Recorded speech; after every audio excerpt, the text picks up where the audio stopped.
What's going on, everybody? That day has arrived, a day of revenge, day of redemption for Kyron Williams. We shall see. Big game up in Santa Clara, Rams versus 49ers, and this is my pregame pulse. Some final thoughts on this big NFC West clash. Two teams that have Super Bowl dreams this year. Not sure how realistic they are for one of these teams, but I'll leave it at that. So let's talk about the weather. Going to be really warm up there in Santa Clara this time of year. Probably going to break 80. I don't think it's going to be an issue for either team, but it will be sunny and it will be warm. Going to have to rotate on that defensive line a lot. That's probably what it means for the Rams. And I wanted to share this from Farbode shared this with me. As you know, he couldn't make it for the Saturday morning roundtable. Did send me his prediction and his player to watch. And he also sent me this. Cameron DeSilva, one of my favorite Rams content creators, shared this. For those of you on the podcast, I'll read it for you. Jared Verse says Aaron Donald gives him advice all the time and texts him clips with ways he can improve. He's sending me clips, giving me ideas. He's like, try this, try that, do this, try this move. So there's a cool connection between AD and V8. Pretty cool. Man, how much do we miss Aaron Donald? And especially in games like this, because as Aaron Donald has said, he despises the 49ers, man. He has made some big plays against our friends from up north. So pretty cool. A great Ram, probably the greatest Ram ever, sharing some ideas with our up-and-coming defensive end outside linebacker. Seasons on the brink. Whose seasons are on the brink? I keep track of those teams that I say, kiss it goodbye, see you next year. And I think one team could be on the brink right now, and that is the Houston Texans. They're 3-5, hosting the Jags, a divisional rival. They really need to win that game or their season could be over. Now, anything can happen. This is just for entertainment value. If the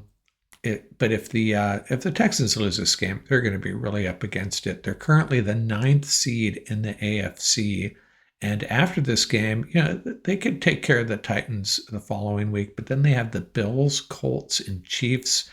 So this is a game against a divisional rival. They really must win. And then there's Kyler Murray. He's basically lost that job there in Arizona. And, I've never been a big fan of Kyler Murray. He's a decent quarterback, a fun player to watch, but I've never been a fan of his body language, the way he carries himself on the field. And I know there's been a lot of rumors about his lack of dedication to the game. But here we are, well into his career, 38 wins, 48 losses, and 1 tie. And, I know folks say wins, losses are not a quarterback stat. I think they are, because they are the most important player on the field for your team. And they are 10 games underwater with Kyler Murray as a starting quarterback. And, man, that new contract he signed, he's a $43 million cap hit this year, $53 million next year, and $43 million the following year. And then in 2028, the team has a club option. And you'd think they're going to try to offload him. How does that work? How is that going to work? Is there anybody that's going to want Kyler Murray to bring him on in that contract? I suspect what could happen is, a team that's looking for a bridge quarterback can't get their guy next year. They get their guy next year, but they're concerned he's not ready to go. I don't know, man. The Cardinals are up against it. And it's going to be really interesting to see how they handle this. But Kyler Murray, I have a feeling his days in Arizona are winding down. And then there's Brandon Ayuk. His season is on the brink as well. Hasn't played a down. He's a $10 million cap hit this year after signing that big contract. And the news, the word on the street is that Ayuk probably, I shouldn't say probably, very likely will not play this year. It's possible. They're monitoring his return from that very significant injury. But man, all the guys that the 49ers are playing without and still winning, which is very impressive. But Ayuk, we may not see him till next year. I thought originally, I think the plan was for him to maybe play in this game today, and obviously that's not happening. So the practice squad activations, we fully expected this. Long snapper Jake McQuaid and the new kicker Harrison Mevis. I meant to check. Is it Mevis or is it Mevis? I believe it's Mevis. And if I got it, if I had figured it out, I probably would have still screwed it up. But both these guys are going to be active today. I thought maybe a wide receiver was going to be brought up as well, with Whittington questionable and Tutu Atwell out. And apparently that did not happen. It surprised me a little bit. But these two guys are both activated, and they will be in the spotlight. And the expected inactives, these are my guesses here. Some of them I feel pretty strongly about, are pretty obvious actually. Stetson Bennett, the quarterback, Jarquez Hunter. Ronnie Rivers, by the way, is on this 53-man roster now. So I don't know what that means about how the Rams feel about Jarquez Hunter. It's a little concerning. So Ronnie Rivers will be active and Jarquez Hunter will not. The two offensive linemen, Bo Limmer and David Quisenberry. Earlier in the year, it was DJ Humphries that was inactive. Last week, it was Quisenberry.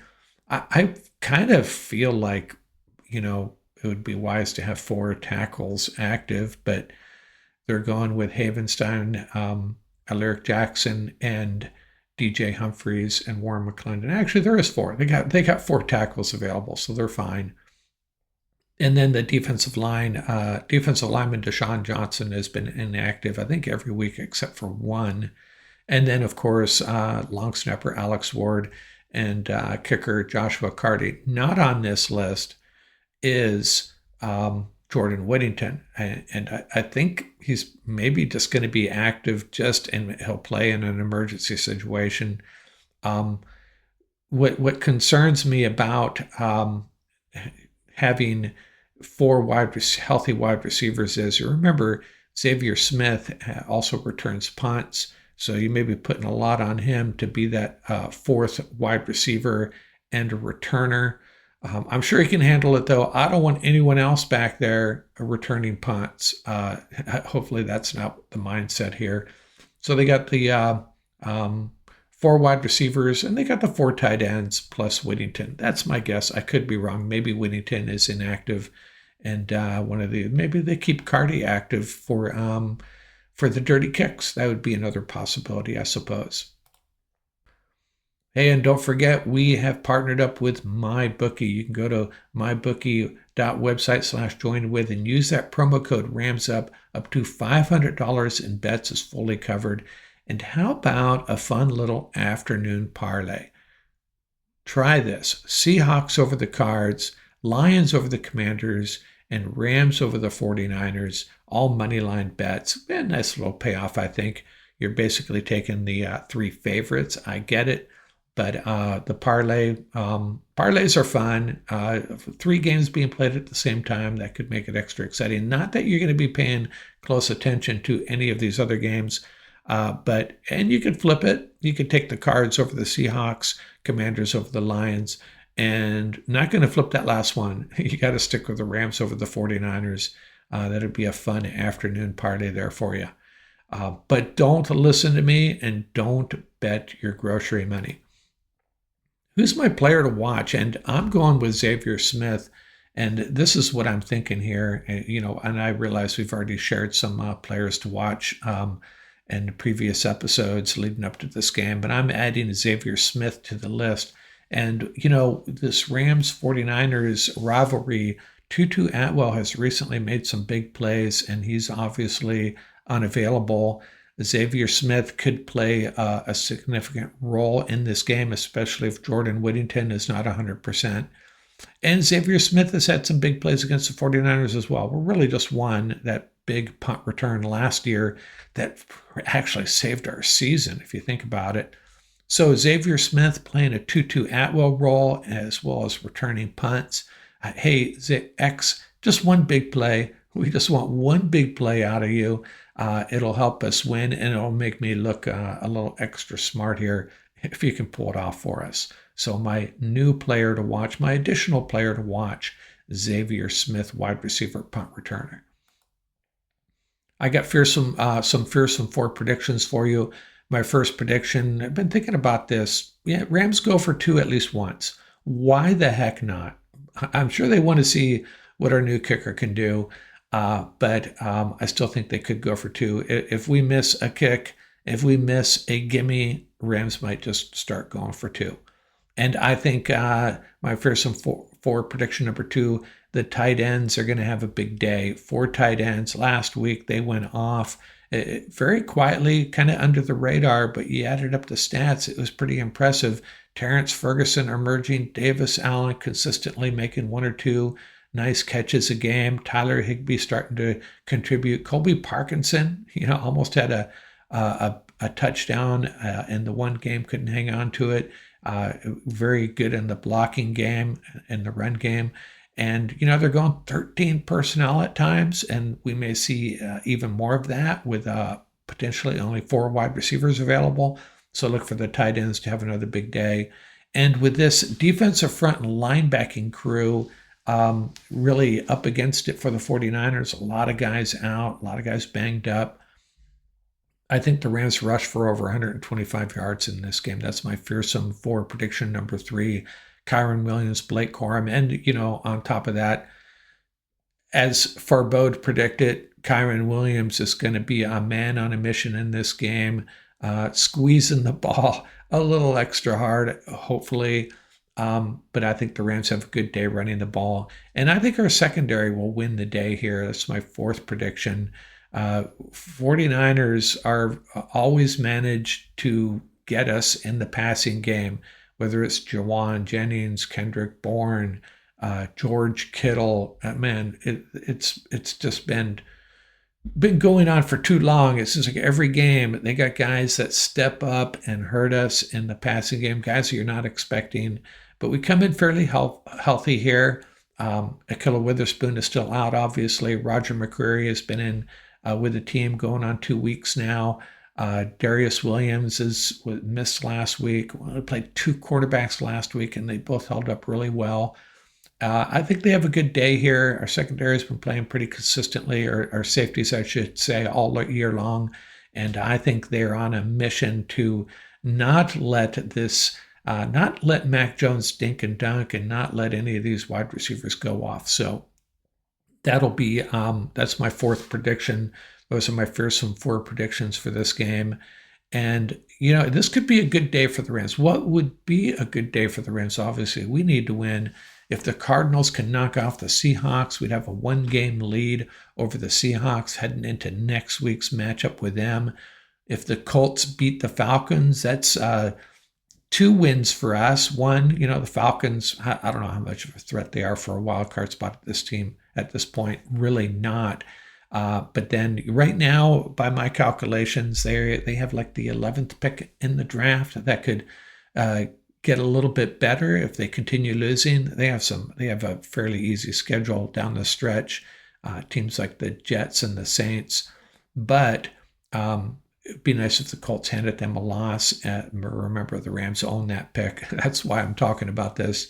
The Vikings have had a bit of a resurgence, so anytime an AFC team is playing a team that could be going up against us for a wild card spot, need the Ravens to knock off the Vikings, slow them down. And I guess it'd be nice if the Patriots beat the Bucs. And, that's probably only important if the Rams win the NFC West, because if the Bucs are going to win the NFC South again, and if the Rams are a wild card team, they'll be seated lower than the Bucs for sure. But if they win the NFC West, still possible here, right? Then it'd be nice to have that number 3 seed as opposed to a number 4 seed. At least I think so. Sometimes when you finally see those playoff matchups, you're like, you know what? think we would have been better off with the 4th seed. And the Bears and Panthers, 2 other teams, kind of like the Vikings, outside threats for a wild card spot. So be nice to see them lose. But this is in order of importance here.